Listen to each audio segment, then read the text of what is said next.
waliwo abamu ku beesimbyewo abakkiriza edda nti bawanguddwa.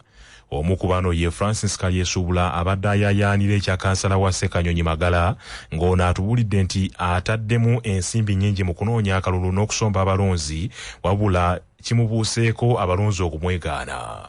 Sisobodde kubeera nga mpitamu ogutali musango oba mu kalulu mubaamu awangula n'awangulwa. Challenge zetusinza osanga mu kalulu kano nti abalonzi tutuusa ekiseera nga tubasomba busombi. Abalala batugamba baggwamu amaanyi, abalala nga batugamba nti abantu baabwe be baalonda si be baalangirira, naye nga okusingira ddala kyava ku kalulu kali ke twasooka okulonda. Kyemba mulina okumanya nti ffe nga ffe yeffe abeekubye oba yeffe abeereetedde okubeera nga tuwangulwa oluvannyuma lw'okubeera nga twagaana okukaanya ne bannaffe okulaba ani gwe tuleeta mu kifo ki.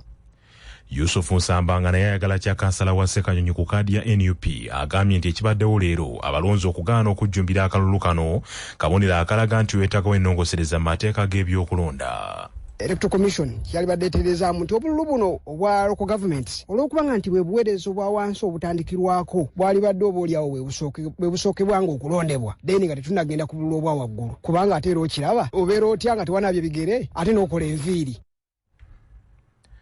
Mu kiseera kino abakulembeddemu okulonda mu bitundu eby'enjawulo mu disitulikiti Mityana balindiriddwa okuleeta ebivudde mu kulonda mu ggombolola ez'enjawulo okugatta obululu kutandike mu disitulikiti Mityana ku ntebe ennene ya disitulikiti wamu n'ebifo ebirala. Obwasente bwa disitulikiti obw'Emityana buvuganyizibwako abantu basatu okuli Nassali Anna Lugendo wa NUP, Joseph Luzige wa NRM ne Gerard Kabanda Mukwaya atalina kibiina kwajjidde. Ebyokwerinda binywezeddwa ku kakiiko k'ebyokulonda mu disitulikiti Rwengo nga balindirira ebivudde mu kulonda okw'abakulembeze ba gavumenti ez'ebitundu. Okutuuka ku kakiiko k'ebyokulonda ak'Erwengo oyita ku misanvu esatu egisuuliddwa mu kitundu ekyo era okuyingira mu kifo kino awatuukirwa obululu osooka kwazibwa okukamala. Ebikoosebwa mu kulonda okuva mu bifo ebisukka mu 378 okwetoolola disitulikiti ebitandise okutuusibwa akakiiko k'ebyokulonda ak'Erwengo era essaawa yonna kaakutandika okulangirira bwe bitambudde. Abavuganya ku bwa ssentebe bwa disitulikiti y'Erwengo bali basatu ng'okuvuganya okw'amaanyi kuli wakati wa munna NRM Joseph Lubega Bazoonoona ne munnakibiina ky'NUP Kizito Abasi era nga buli luuyi luwaga ate ng'omulala avuganya ye Mudashiru Mpaji owa FDC. Ewakiso ku kifo awagenda okulangiririrwa ebivudde mu kulonda kwa leero embeera ekyali ya kimpowooze wadde nga zo boxes zirimu ebivudde mu kulonda zitandise okutuusibwa eno wakati mu kwerinda okw'amaanyi. Omusasi waffe Ssaalongo Charles Kawuma Masembe yasiisidde dda. Tali senta nga bulijjo era eri ku kitebe kya disitulikiti ekikulu era nga wano munda era bwe gubadde bulijjo ebyokwerinda biri gulugulu era n'enteekateeka y'ebyo ebikozesebwa mu kuyingiza ebivudde mu kulonda zonna kompyuta biki byonna n'abantu bonna era tebaawukanyeeko ng'abaliwo ku mulundi guli yadde nga byo ebyo ebyavudde mu kulonda biyingizibwawo buli kadde buli ssaawa mu boxes ez'enjawulo naye bo abeesimbyewo bo tebannaba kulabika ku wano okuggyako abamu kwabo naddala bakansala abakyali abatono era njagala okukujjukiza nti singa abakansala bonna baggwayo abo abeesimbye mu bifo eby'enjawulo okujjuza ebifo 13 bye balina okukiikirira ku disitulikiti wano ho lijja kuba nga tulinako oyinza na kutuula naye abo bokka bagambye nti bebasuubirwa nti bawanguddwa bakusooka kutuula eri wansi awateekeddwa tenti nga buli kifo abo basuubirwa okubeera nti bamaze okukolebwako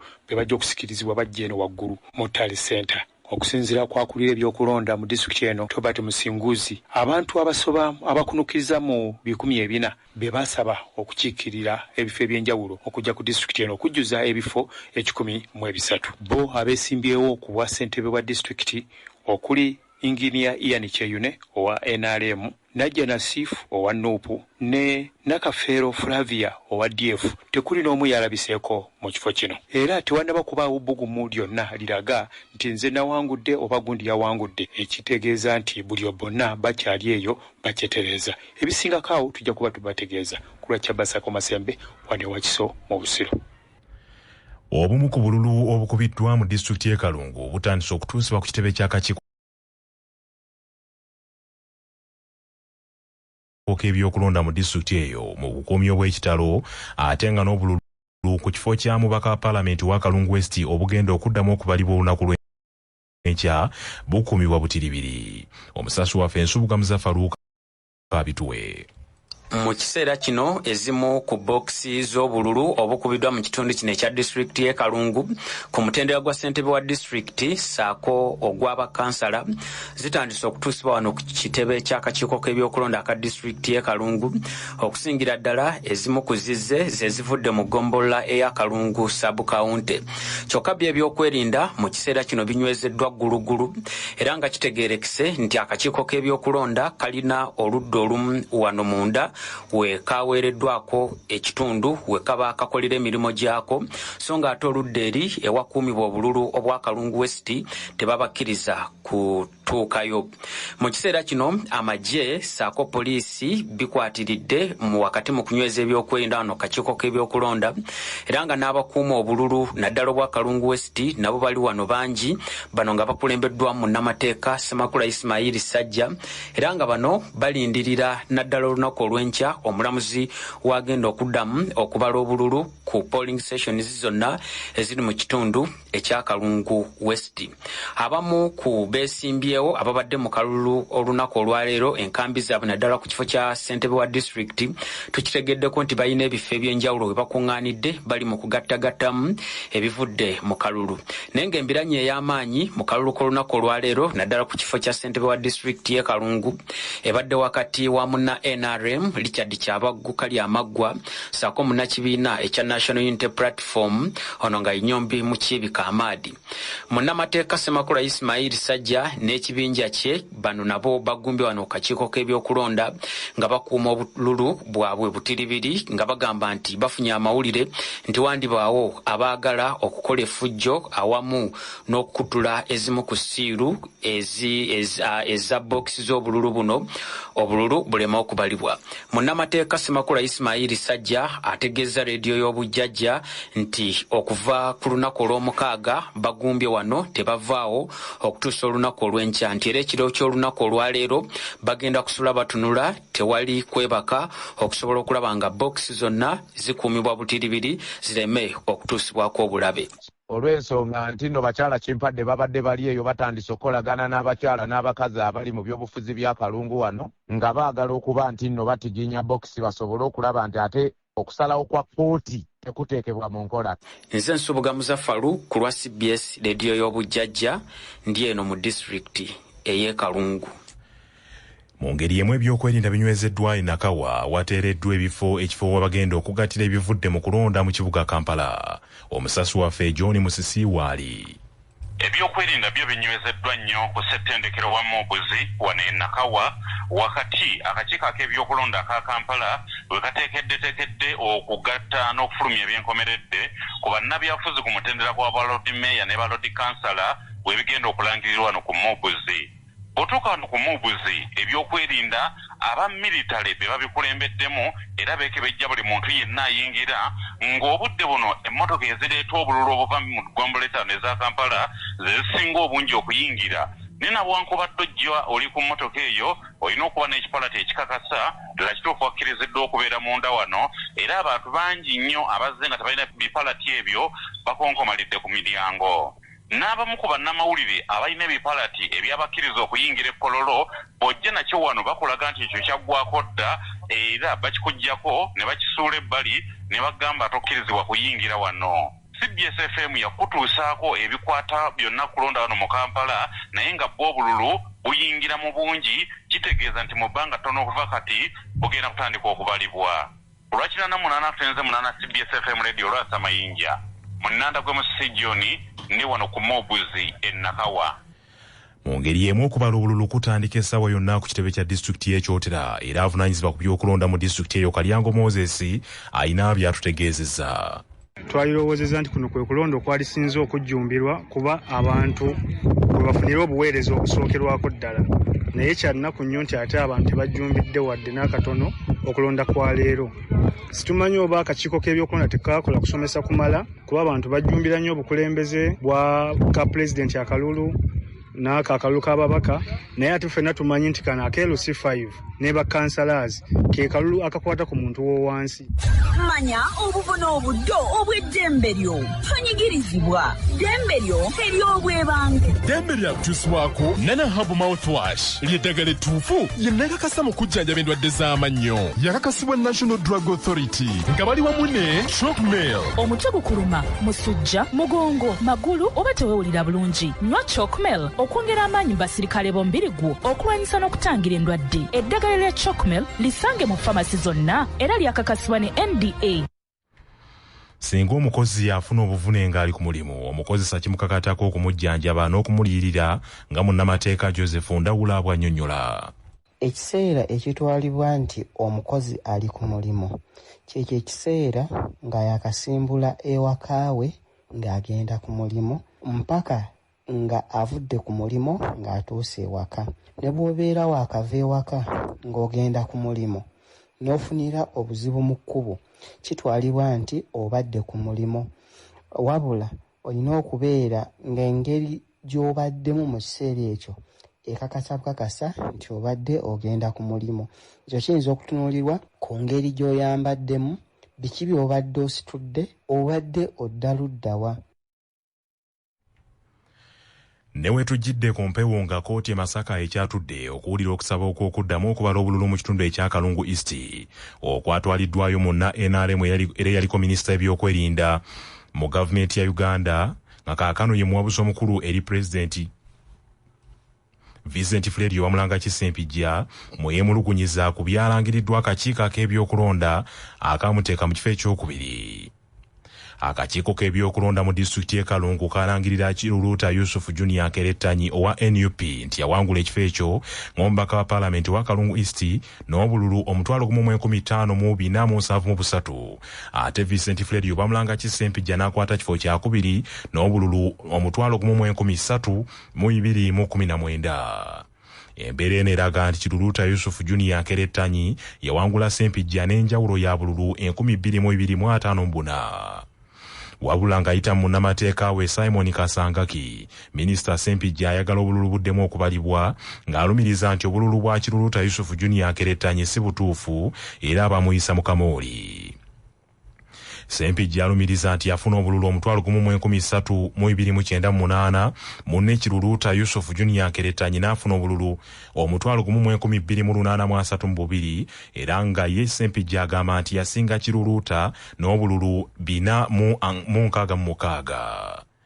Wabula bannamateeka ba Kiruluuta Kerettanyi nga bakulembeddwamu Samuel Muyizi Mulindwa balumye n'ogwengulu nga basaba kkooti egoba okusaba kwa Sempijja okuddamu okubala obululu buno nga balumiriza nti DR fomuzi Sempijja zaalina tezaakakasibwa akakiiko ka byakulonda era yafumbirira nfumbirire. Munnamateeka wa Sempijja asabye kkooti ekkiriza obululu buddemu okubalibwa okuzuula omuwanguzi omutuufu. Kkooti w'owulirira bino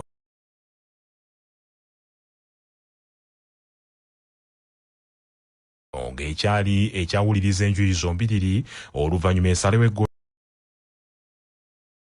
eggoye ku bululu ku kyokuddamu okubala obululu oba obutabalibwa. Okuddayo mu kulonda okwa gavumenti ez'ebitundu ebivudde mu kulonda mu disitulikiti ezikola ebbendobendo ly'empigi okuli Gomba, Butambala n'Empigi bitandise okutuusa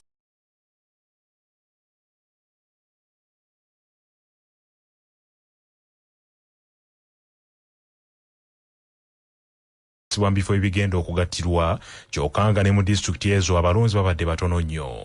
Omusasi waffe Patrick Serugo. Mu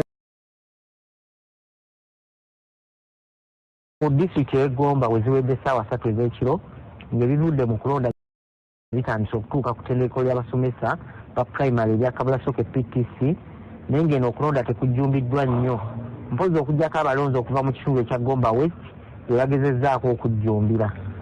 Abalonzi abamu be twogeddeko nabo bakira bawa ensonga nti baggwamu amaanyi sabbiiti ewedde abantu baabwe be baali bawagira tebaayitamu era nga mu Gomba abavuganyiza ku kifo kya ssente wa disitulikiti eyo babadde 4 naye ng'embiranye badde wakati wa Kadimba Fred yazze ng'omwetengereze n'ow'ekibiina kya NRM abigaba George ate yo mu disitulikiti y'e Butambala ebikozesebwa bitandise okutuuka ku kitebe kya disitulikiti eyo e Bugoye mu town council ey'Egombe ku ofiisi z'akakiiko k'ebyokulonda ng'eno abavuganyizza ku kifo kya ssente wa disitulikiti babadde bana naye ng'embiranye badde wakati wa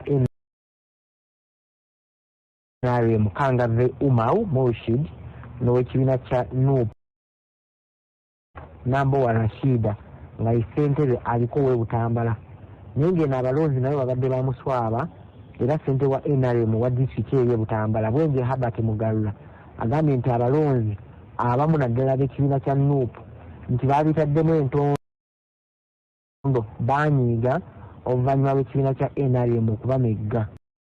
Abantu okuba nti bazze batono tebajjumbidde nnyo mubaddemu ebintu ebyenjawulo bye tulowoozaako nti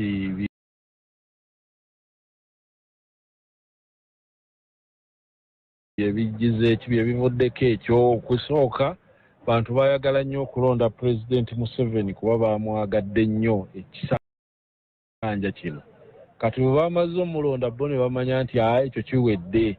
Ate yo mu disitulikiti Empigi abavuganyiza ku kifo kya ssente wa disitulikiti eyo babadde bana naye ng'embiranye ebadde wakati wa munna NRM Kyeyine David n'owa NUP ng'owa NUP ye Kawuki Simon Peter mpozi ng'eno akalulu ka kansala w'eggombolola ey'eka Mengo kasaziddwamu oluvannyuma lw'akakiiko k'ebyokulonda okukola ensobi ku bupapula obw'obululu nga ku kafaananyi k'ow'ekibiina kya NUP Kagwa Kibirige Ronald nga yabadde avuganya ku kifo kya kansala w'eggombolola y'eka Mengo ku kikola disitulikiti eyo baataddeko kabonero aka baasi ate ku kafaananyi akowa NRM Kasule Joseph Mugatte baataddeko kabonero akamanvuuli.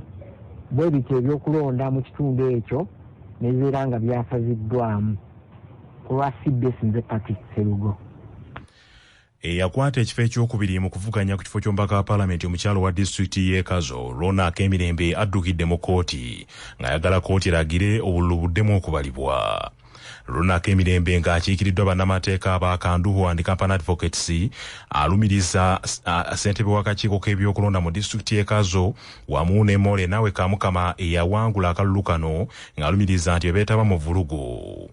Kemirembe nga talina kibiina kwe yavuganyiza yafuna obululu emitwalo 22,686 ate yawangula More Nawe Kamukama nga wa kibiina kye NRM n'afuna obululu emitwalo 3,13,757. Abalala abavuganya kuliko Stella Natumanya Mugisha atalina kibiina kwe yajjira, Leon Atuhire n'abalala. Omuwaabi mu musango guno alumiriza nti okulonda kuno kwajjula vulugu atagambika omwali obululu obwaleetebwa nga buliko ebibuuzo, obulala bwaleetebwa nga bumaze okugololwa, n'obulala obutaakozesebwa tebamanyi mayitire gaabwo, ate nga n'omuwendo gw'abalonzi gwali mutono okusinziira ku bululu omuwanguzi bwe yafuna. Kemirembe era alumiriza nti waliwo polling stations 206 ezaaliko emivuyo egitoogerekeka, ng'alumiriza nti eno ssentebe w'akakiiko k'ebyokulonda wamu n'abalala abaali bavunaanyizibwa ku byokulonda beekobaana ne bamenya amateeka g'ebyokulonda nga kibaluubirira kumumma buwanguzi bwe. Era onaalumiriza nti n'empapula eziriko ebivudde mu kulonda declaration forms nazo zaaliko ebibuuzo bingi kubanga bwe bagatta obululu busingira ddala abalonzi kwe kwagala akakiiko kwe kwagala kkooti eragire okulonda kuddibwemu okubala obululu kuddibwemu. Kkooti erangiridde nti egenda kuwuliriza okwemulugunya kw'omukyalo oyo olunaku lw'enkya.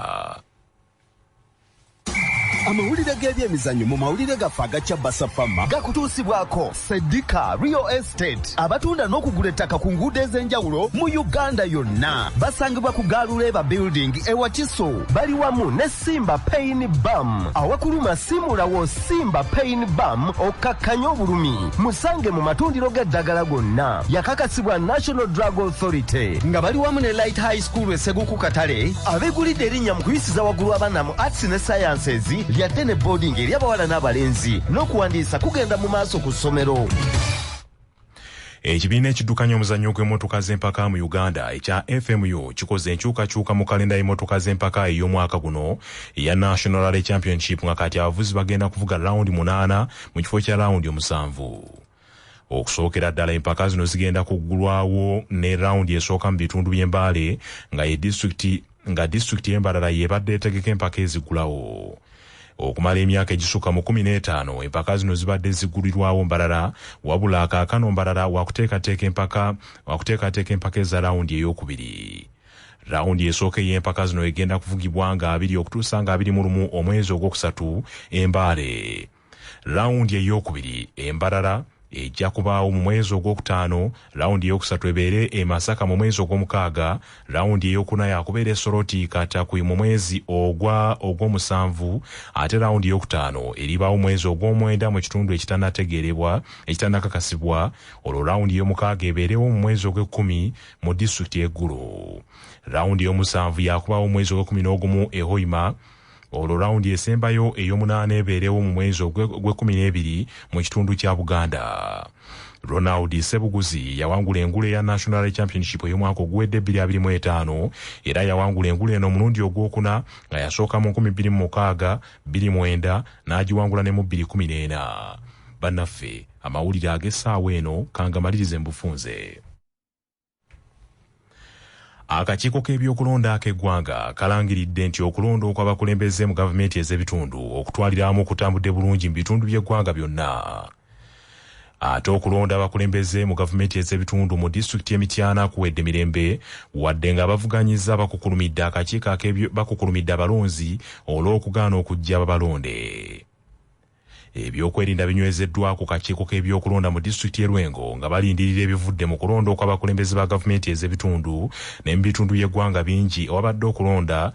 Ebyokwerinda binywezeddwa ku bitebe by'akakiiko k'ebyokulonda. Bannaffe ge mawulire ag'essaawa eno, nze Joshua Musaasizi Nsubuga, agundegunde Omuteregga.